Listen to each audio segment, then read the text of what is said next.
And these templates that I share essentially would be useful for you, to be able to complete, this particular, learning outcome, and obviously the assessment criteria. So learning outcome 4 focuses today on being able to review own person-centered skill. So we've been learning about person-centered skill, person-centered approach, person-centered care. And in the last learning outcome, we are going to be looking at how do we review our person-centered skill. And this is going to be closely related to the document 1.1, which I'd shared with most of you after the first session, and then asked you to basically, do an exercise which would essentially allow you to fill these person-centered values. Now, in this particular learning outcome, we are looking at, first of all, reviewing our own person-centered skills. And that is important for us because we will relate it to the 7 person-centered values. And then with that, we are going to do a review to see whether we understand what is individuality, we understand what are rights, choice, privacy, independence, dignity, how do we give, and provide respect to our patients, and then obviously look at working in partnership and look at, that particular aspect of it. Now, in the second assessment criteria, which is the merit criteria, it says identify opportunities that would help you enhance your person-centered skills. So here, what we are going to be looking at doing is primarily, looking at basically going into details of how do we look at the areas in which we have identified that we lack those skills. Then what we are going to be looking at doing is we're going to be looking at opportunities here. That means we're going to be looking at activities here that would allow us to address those weaknesses. And once we've addressed those weaknesses, these activities essentially would allow us to, gain those person-centered skills which are required for us to work within this sector and obviously, provide care which is related to person-centered approach. The last part of the assessment criteria, which is a distinction task, is going to be related to creating a plan to improve our own person-centered skill. So here, what we are looking at is for the distinction criteria, we are looking at primarily, developing what is called a plan. And this plan is going to be called a personal development plan, or PDP. And I'm going to share a template with you. This PDP is going to be useful because what we're going to do is the list of activities that we're going to decide that we're going to do in the merit criteria. What we're going to do is put some smart targets around it. And then with the timeline and the list of activities that we're going to undertake will allow us to develop this into what is called a personal development plan. Now, the PDP plan is going to be focused on us being able to, do those activities in a given point in time.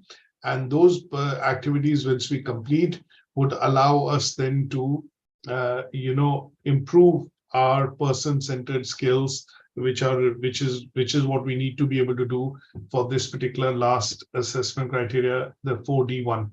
Now, in terms of the indicative content, we are looking at, because it talks about be able to, that means we have to do it by practically doing the task. And that is where we need to identify our strengths and weaknesses by using a bit of personal reflection and feedback from others. That is where we look at skills audit, person-centered, skills audit. We'll be looking at opportunities that will help us enhance these skills. And these opportunities will predominantly come from either working within the sector by volunteering, and obviously looking at observing or having mentors and coaches who would help you develop these skills. And then some part of it would be coming through professional discussions or training or development, which could be done at our place of work. And then last but not the least, we're going to be looking at creating a plan. And that is what I would say is a PDP. And that PDP essentially would allow us to create a document which can be reviewed, monitored, and then further activities can be added depending on what kind of progress we are making as far as as far as I would say the improvement in terms of these skills is required. and are being done. So let me, also show you one or two quick templates that I feel that you need to be aware of, which will allow you to essentially, understand how we will go about, completing these particular tasks, which are related to the learning outcome, 4. So first come first, what I want to do is open up some templates that we are going to be looking at. And these are going to be useful for us to be able to review our own, skills. So let me put it this way, and let me open all these up, and then I will show you a bit of a big screen, which will essentially have all the templates that we want to look at, with regards to, let's say, completing, this part of the learning outcome. So let's get into this, and let me just show you the full screen. Here we go. So most of you, if you're on your phones, I think it will be best for you to primarily look at turning your phone into a landscape mode, and that would allow you essentially to see, this particular full screen, where I want to show all the templates first, and then at a later stage, what I'm also going to do is go into them individually, so while we are discussing some of them for the purposes of covering the assessment criteria. Now, let me just quickly organize them. So this one, and so let's go ahead. Now, if you recall, this is the first task that I'd asked you to complete, which is you need to write down what is person-centered values and what do they mean essentially. So here, the idea was to write the definition of each of these values, and that would have helped you complete, task 1.1. Now, for those of you who have done this particular task, will find it easier, because when we relate it to the assessment criteria of reviewing our own person-centered skills, then what we are going to do is use this template, which was initially filled, and then I'm going to put this template next to it, which is a Word document, and this is a document which is provided by ATHE, and it allows you to look at, addressing the first criteria, which is looking at your own person-centered skill. So here, what we are going to do is list down some of the skills which are required to work within the health and social care sector. So for those of you who remember, when we talked about, person-centered skills, we talked about these skills which are predominantly, skills which you use while working within the health and social care sector. So if you were working as a, health and social care worker, for example, then these skills, would be skills that you, would bring across to while serving, or by, for example, let's say providing service, or in this case, when I say service, providing care to the patient.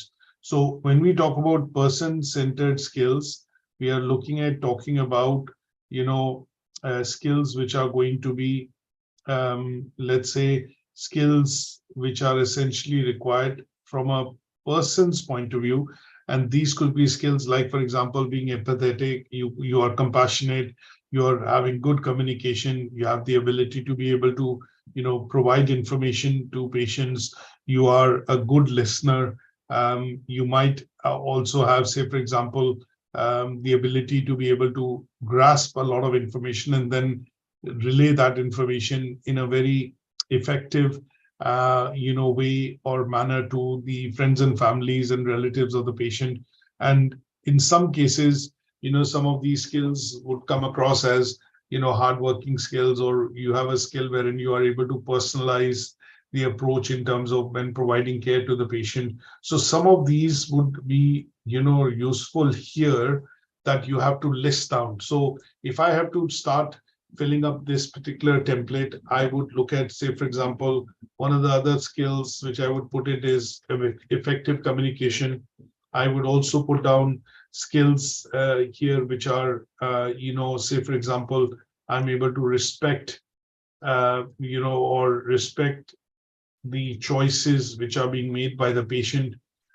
You could also put in some of the skills which could be, support, say, for example, independent decision making. So here you are encouraging patients to make their own decision by providing them information and background to be able to make an informed decision.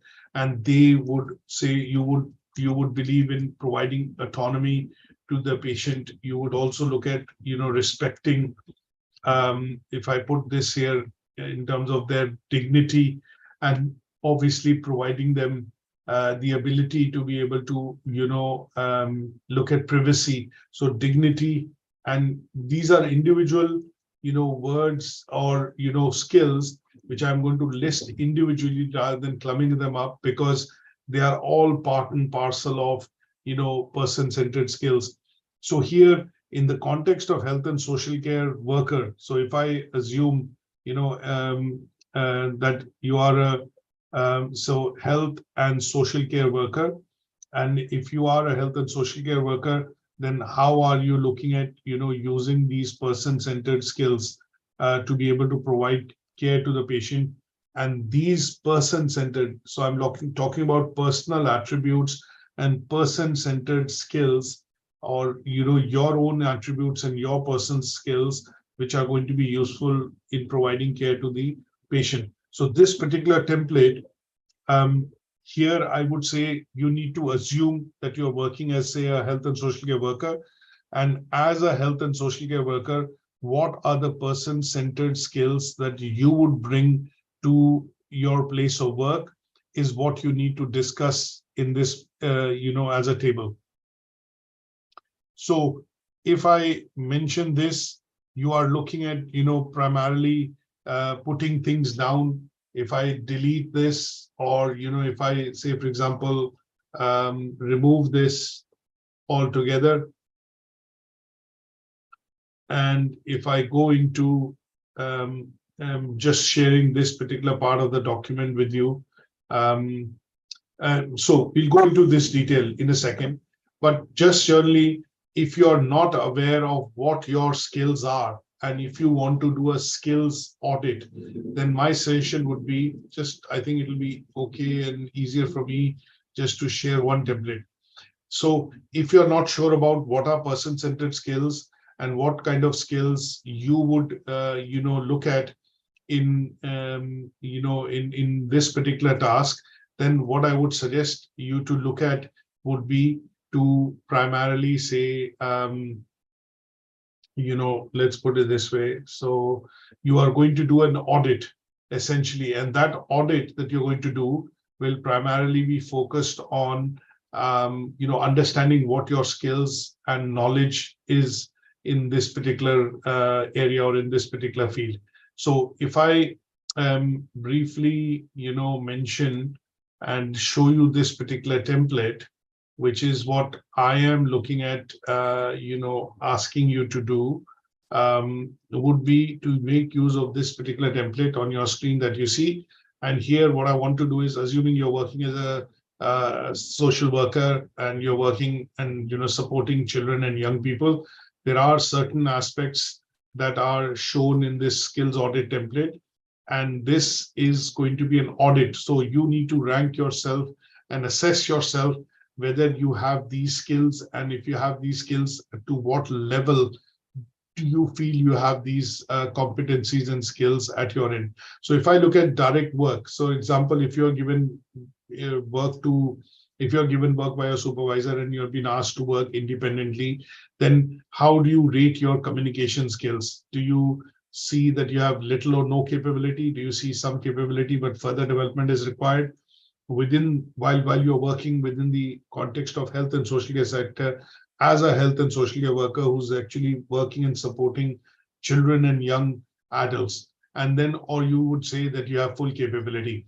Now, if you say in communication skills, you have very good listening, reading, writing, and speaking skills, then you would mark yourself as a cross here and say that I have very good skills. Now, if it comes to negotiation, one of the things that sometimes people in the, in this particular field have to do is negotiate with their patients. So, for example, the patient is not easily having the medication and is posing a lot of hurdles in terms of taking that medication, saying that it's not something which is very good, or I'm not going to have this medication. So here you would be needing your negotiation and convincing skills and abilities to be able to get the patient to agree with you. And here communication skills are different from negotiation and convincing skills.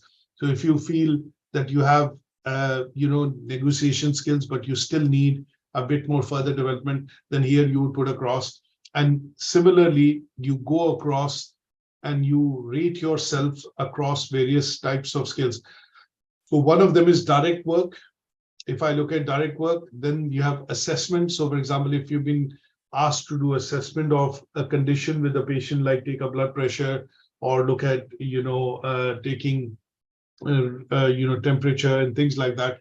But here what I've done is I've classed them into a template wherein these are skills which are related to work, assessment, following processes. When you work within an organization, you're looking at communication skills, you're looking at your IT skills in particular, you're looking at obviously your skills and as an interpreter, and you're looking at any other skills that you would have predominantly in understanding trainings that you have done and certifications that you have done within the health and social care sector. So things like if you had a training on understanding what is diversity, how to work within a diverse environment, or look at trainings that you had wherein you've been a part of a large team, you understand what is equality and diversity, you've had training on what is basically safeguarding, you understand what is the role of a data protection officer, you understand quality in processes like whistleblowing, or some of the others that you can list down here. And this would constitute what is called a skills audit. That means you're trying to find out how good you are at some of these areas, in some of these areas, and how do you see your capability when you try and look at assuming the role of a health and social care worker. And with that in mind, you go about and you look at doing a skills audit. Now, once you've done your skills audit, you can also do a knowledge audit. Knowledge audit is when you're looking at essentially, let's say, if I say skills audit is primarily, a systematic assessment of what your capabilities are in, when I say capabilities, I can also say competences are in a particular area. And it is it is basically closely related to what is called needs analysis. So if you are going to be hired by an employer to work within health and social care sector, within the, say, National Health Service or a hospital, then what the hospital authorities would do when they get your CV, get you to screening, they would do a bit of need analysis to see whether you have these competencies. And if these competencies are not there, would you need training, and what level of training would be required to help you personally develop to be able to pick up those areas. Now, when we talk about knowledge audit, what we are looking at is, when we talk about knowledge audit, is we are looking at formally determining whether you have this knowledge or not. That means you have knowledge about a particular subject, particular area of work, a particular equipment that you might be working with. For example, if you're a radiographer and you do x-rays and you've used various types of x-ray machine, but if the hospital is looking at employing a new x-ray machine and has bought a new x-ray machine, they would want to do a check on by doing a knowledge audit to see how knowledgeable are you in the context of understanding the new machine and the equipment which is being bought and it's working. And here, the knowledge audit would imply that you would have explicit information about the usage of this machine. Now, knowledge audit is normally done because it is using the ability of the organization. Let's put it this way: the audit would be done by managers and senior managers, because what they would want to do is find out the capability of people working within the organization and their competence in terms of knowledge to be able to work, deliver work, and be able to successfully complete work. So here, when we look at knowledge audit, there's a template that I've created, and this is basis. You're going to basically go through these questions, and again, when you go through these particular questions, you're going to essentially, look at answering those questions, whether you're aware, whether you understand, or whether you're an expert in that particular area. So, for example, within the health and social care aspect of it, if you look at assessment, care, planning, and safeguarding, are you aware of organization policies? Do you know how to do risk evaluation? Do you know what is the extent of risk and what harm can it cause? Are you aware of certain, theories, models, and methods in terms of how risk assessments can be done? These are bits that you are going to answer, by following through in these, risk audit template as a questionnaire. Now, this is an extensive template which basically builds on, in terms of looking at helping you identify your strength areas, your weaknesses, and also to help you identify what are the skills, which means competencies that you have, and what is the knowledge and experience. So knowledge audit is related to your experience, your academic study, and the knowledge that you are gaining primarily, from studying, say, for example, an educational qualification. So we are going to look at it from an audit point of view, and this audit is going to be helpful for us to be able to recognize our areas of strengths and our areas of weaknesses. Now, this is something as a template you can use to audit, I would say, and understand your capabilities, and that would basically be looking at, in general, not just person-centered values that we are looking at auditing in task 4.1, but in a lot more detail about some of the other aspects which are required for working within the health and social care sector.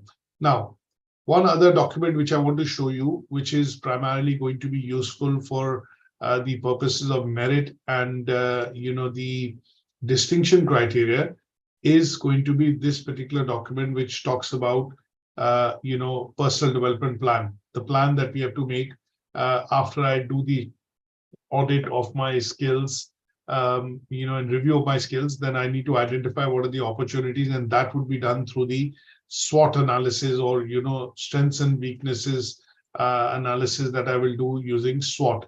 So this particular template that I have is a template which is in detail talking about how do you create a personal development plan. And when we talk about creating a personal development plan, why is it required? Because it is a reflection of what your self-analysis is and an honest appraisal of your strengths and weaknesses. And what you are going to do with the help of this particular document is then look at putting down activities or taking up activities which is going to help you essentially, improve on those weaknesses and build those weaknesses as competencies going forward, for the purposes of doing well in your career, in your job, or, in general within life. Now, in order to develop this plan, what you have to do is you have to go through, different stages. We're not going to be too focused on stage 4, but we are going to be looking at stages 1, 2, and 3.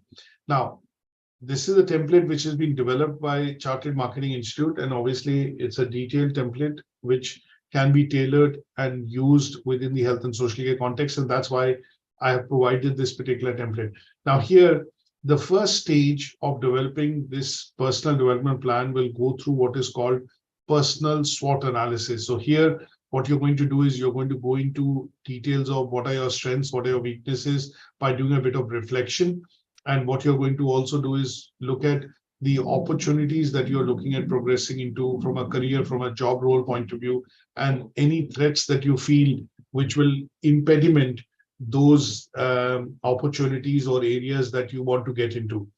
The second step is going to be setting goals. So when we set goals, what we are looking at is, when we set these goals, we are going to be looking at setting these goals primarily from a point of view of using what is called SMART targets. The reason I mention the word SMART targets is that, time is always finite, resources is finite, So what we don't want to do is create very open-ended plans. That means they're going to be quite long-lasting. The results are not easily achievable or measurable. So here we use the template called SMART, and SMART tends to be an acronym for specific, measurable, achievable, realistic, and time-bound. So these objectives or goals that we are going to set, which are activities essentially, are going to be set using what is called a SMART template. And then towards the end, excuse me, once we know our weaknesses and strengths, and we know what kind of activities we need to put in to be able to achieve those goals, that means to mitigate those weaknesses and develop them into strength areas or competencies, then we are going to go ahead and obviously create what is called a personal development plan. So here, this part of SWOT that you're going to do in part 1 is essentially going to cover your, task 4.1, 4M1, which basically, focuses on, excuse me, which basically focuses on, if I just cut and paste that here, just for the purposes of, a bit of ease, this task will end up addressing 4M1, which talks about identify opportunities to enhance, our own strengths and address weaknesses in using person-centered skills. So what you're going to be looking at doing in this particular task is going to go through this particular approach of discussing what are your strengths. Now, we are not going to discuss strengths which are personal strengths or, strengths which are going to be related to, the idea is to contextualize it to what is required to be done in the task, which is person-centered approach or person-centered skills. So here, some of the strength areas could be that I have good listening abilities, or I have the ability to communicate effectively, and I can respect choices. I can involve patients in decision-making process, and these are going to be your strength areas. What are going to be your weaknesses? I have actually put as further development areas or areas for further development. So here you're going to be putting about things which you feel you have less knowledge and information about. Things, for example, I don't know, or for example, you would say, I lack problem-solving skills, or my negotiation skills are not very good. Or, for example, how to build trust with patients. So building trust is a skill. Now, these are your weakness areas. So essentially, you will list down in bullet points 2, 3, 4, 5 areas that you feel you need further development, or you need to basically look at taking up activities, training, and development to be able to develop these competencies. We're not too much focused on opportunities and threats, but opportunities could be, for example, you're studying this particular course, and the level 3 diploma in health and social care course would open up opportunities for employment. You could mention it could help you progress further in your current job. It could help you and act as a stepping stone for you to get into university when you're looking at joining nursing or healthcare management degree courses, and they would be termed as our opportunities. Now, what are the threats? The threats are, for example, if you study this particular qualification and there are 4 units and you do not achieve merit or distinction in this qualification, then your UCAS points might be less, and that could be a threat in terms of you taking admission into a reputed university. For example, those of you who are looking at going to Salford or Metropolitan, or say, for example, Bolton University, they would have a minimum requirement of UCAS tariff points. Just giving an example here. So here in that case, that could be a threat that if I don't score good marks or good grades, essentially, this could turn out to be a threat that I still end up completing my diploma, but it is not getting enough UCAS tariff points to be able to get into a university for studying healthcare management or nursing degree course. And that could be one such area of threat. But this is a general area that I've defined. But how do we look at, contextualizing it to person-centered skills that we are looking at doing our SWOT analysis on? And these could be things like, if I don't, say, for example, understand how to promote. So one of the threats could be that I work independently, but I have very little understanding of promoting autonomy, for example, or looking at decision making. So one of these are strengths that you can have or face, because as you grow in your career, you go up the ladder in terms work from a health and social care worker to become a senior health and social care worker to becoming a manager. These skills would be required, or competencies would be required for you to progress into a better or a senior role within your job career. And here, or job or a career. In this case, if you do not have problem solving skills or negotiation and convincing skills, these could be areas which would be seen as threats, because in order for me to apply to, say, senior positions, these are person-centered skills which are required. And if I don't get knowledge or competence or build my knowledge and competence on these skills, then these could be threats that could help me, could be threats which would deter me to get a better job or a better position within an organization. Now, once you've done your 4M1, which is primarily looking at, say, the threats and opportunities, then what I would suggest you to look at doing would be to go into what is called developing and making a personal development plan. And this personal development plan would be, before you start making this plan, so if I just get this onto a page, before you get this into a particular plan, what you will need to be able to do is set goals. Now, this is where what we do is we need to get what are called SMART targets. And if I don't know how many of you are aware of SMART targets. Are you aware of SMART targets? Are you aware of the word SMART? Has anyone of you come across SMART?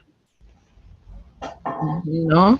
If I bring this across as an image, what it allows you to do is basically look at setting goals which can be achieved, which are realistic, which are time bound, which are measurable. So essentially what we want to be able to do is, I want to look at putting an activity here. What do I want to learn? Say, for example, I want to learn problem solving. Basically, I want to look at developing or having problem solving skills. Now, how do I go about, developing or, creating, say, problem solving skills? Now, when we say we are looking at problem solving skills and, activities that I can undertake, which would allow me to, develop these things, or when I say activities that I can undertake to develop this particular, skill, what I need to be able to do is understand what are the various things that are required to, look at, let's say, I would get into, for example, reading, for example, mentoring from somebody, or in some cases, activities that I would do essentially, which would help me understand where problems occur, and how do I go about breaking the problems down into breaking them down into smaller problems or issues, which would then be easily addressable. So a simple example that I would say is, if I get stuck in traffic, now, how do I look at this in terms of a problem? I'm stuck in traffic, I'm getting late. What I would want to do is use my problem solving skills to, come out of this particular problem that I face right now, wherein I'm getting late, and obviously, or say, for example, you're going to drop your kid off to school in the morning, and you've got, there's an accident which happens, and obviously you get stuck in traffic and you don't want your child to be late to school. Now, this would effectively require what is called a problem solving skill. So there are a couple of things that you could do. One, if you have a satellite navigation, you'd probably look at charting out an alternative route. Second, could be looking at, understanding in terms of what, even if you, when you are in the traffic jam, what you then tend to do is obviously make some, let's say, assumptions. One, that if you're not able to get out of the traffic jam by charting out an alternative route, then the other thing that you would look at is basically informing the school authorities by giving them a phone call to say, you've got stuck in traffic because of the accident, and you might be a bit late, to drop your son or your daughter off at school. So what you're doing is proactively thinking of, areas that are going to be useful for you to take action on, and they would help solve or alleviate that particular problem. You could also look at resolving this by, if it's very close to the school, and assuming your child can walk down to the school, you can pull over, park your car, and what you would do is primarily walk your child to the school to, overcome this particular issue of the traffic jam. Now, this is an area wherein what you've done is you've looked at using your skills to look at thinking proactively, like making a phone call, charting out an alternative route, and in some cases, looking at a situation wherein it will be easier for me to park and walk you down to the school. And these situations and these tasks or activities that you think of are going to be the activities that you do in order to develop those skills. Now, I've given you a very generic example of, problem-solving skills. And when I say problem-solving skills, the reason I've given a generic example is this has got nothing to do with person-centered, care or person-centered approach. So when I talk about problem-solving skills,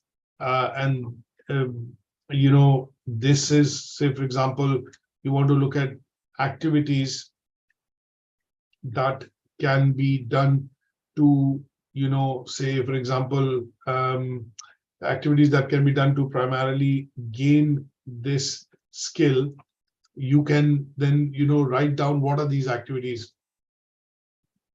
So here I would assume that you are, working as a health and social care worker.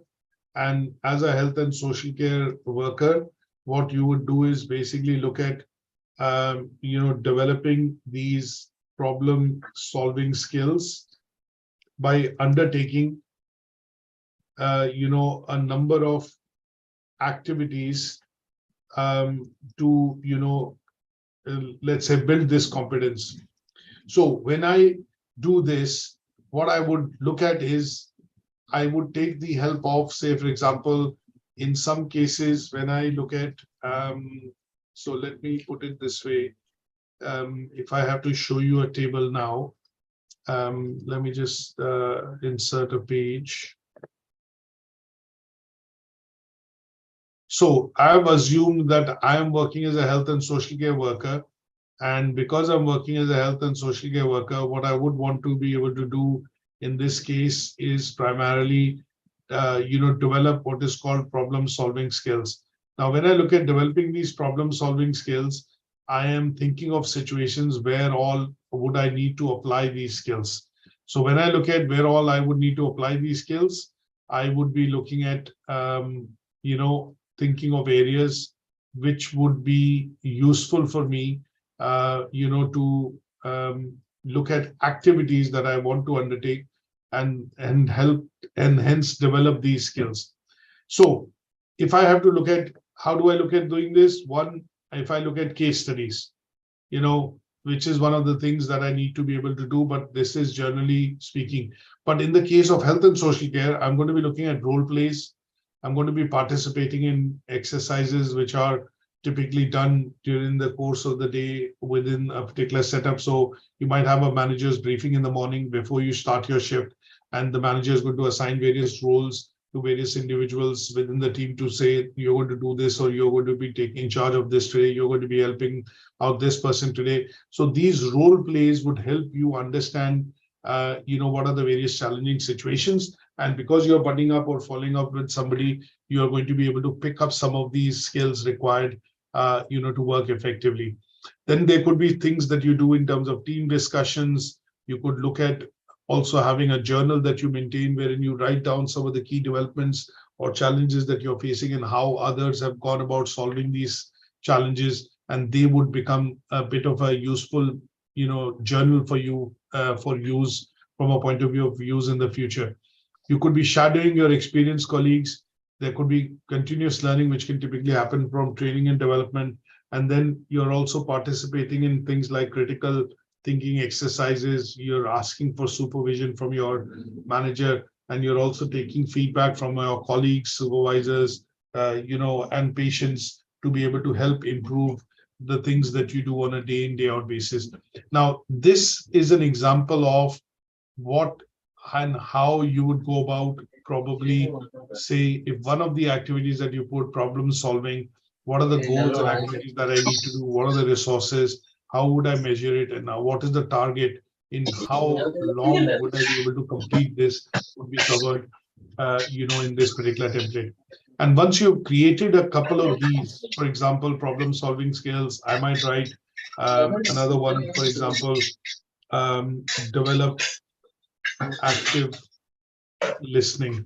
Now, this is a key skill wherein you are actively engaging with the patient or the individual and giving them full attention while they are explaining their concerns, their preferences, and their needs before you start putting together a treatment plan for that patient. So here you would be looking at developing this skill, assuming if this is an area of weakness, then again, you have to write down some activities, what support you need, how will you measure it, and what is the timeline. So for example, developing active skills, I would say 3 months. Problem solving skills, I would say 3 months. And then you list down this. Now, once you've got this in place, what you're going to do is develop what is called a PDP. And I'm going to show you a bit of PDP. So here you will write down your short-term goals, your medium-term goals, and your long-term goals. And that would help complete your task 4D1. So this task is there's a noise in the background to your 4D1, which is given in the assignment brief. So in this particular thing, in this particular page, from the goals that you've set and the targets that you've set in the previous task, you're going to elaborate them by putting why they are your short-term goals, why they are your medium-term goals, and why they are your long-term goals. So when you are able to do this, then that is where it will allow you to let's say create this personal development plan. Now, if I was to do this as a plan, and if I insert a page here, again, I could drop a table, and that table, if I draw this up, what I would essentially do when drawing this table up would be to, put some sort of a plan, which is working plan. So here, this for me is, for example, a working plan in terms of my person-centered skills that I've looked at. And this could be a table. I've created a very big table, but you could not necessarily need to create 10, 12 points, but essentially what you're looking at is the targets that you have set. You're going to be looking at elaborating them into a bit of a table, and that table essentially would fulfill the requirements of a personal development plan. So here it talks about activity, the description, why you want to do this activity, and what I would also do in this plan is basically add one more table on my side, a column essentially, and this column would essentially add what is called a timeline. So how soon I would want to look at, developing, say, for example, active listening skills or empathy training, or if I'm looking at enhancing my communication or my decision-making skills, and, you're going to put some timelines next to it. And these timelines would then allow you to, finally, get this into what is called a personal development plan. Is that okay? Now, any questions on the discussions that we've done? So I would like to know if there are any questions, because I'm going to share these templates, and obviously they would be useful for you to complete, the tasks which are given, in this particular assessment criteria. And I've got a few questions here, so give me one second. So what we want to be able to look at in this is one or two things, primarily to also show you the template that we had initially taken for the purposes of person-centered skills. So this particular template, if I have to draw this up, I would normally use this and then, write what are the skills I have. And then why do you think I have these skills? I will write it down in this area. So whether you have excellent skills, whether you have good skills, or you need improving, you will mention them through by ranking. And once you've done the bit of ranking, what you're going to do is obviously mention why these skills are new to you. If you say need improvement, then why these are new to you. And obviously that would be a table that will come up finally like this, and that would allow you to complete this particular side of the task. So with this, it helps us to come to an end in terms of our learning outcome 4. And if I just briefly shift you over to a slide presentation, which basically has these things, and obviously there was not much to cover during the presentation using the presentation slide. So what I've done is there is a template here, which I provided, which is basically the person-centered skill audit template that you need to fulfill. For the M4M1, you need to do the SWOT and identify your strengths and weaknesses primarily. That is what you need to focus on. You can do away with opportunities and threat, and that will help you using the template Word document I've shown to cover task 4M1. And last but not the least, developing this into a PDP or a personal development plan.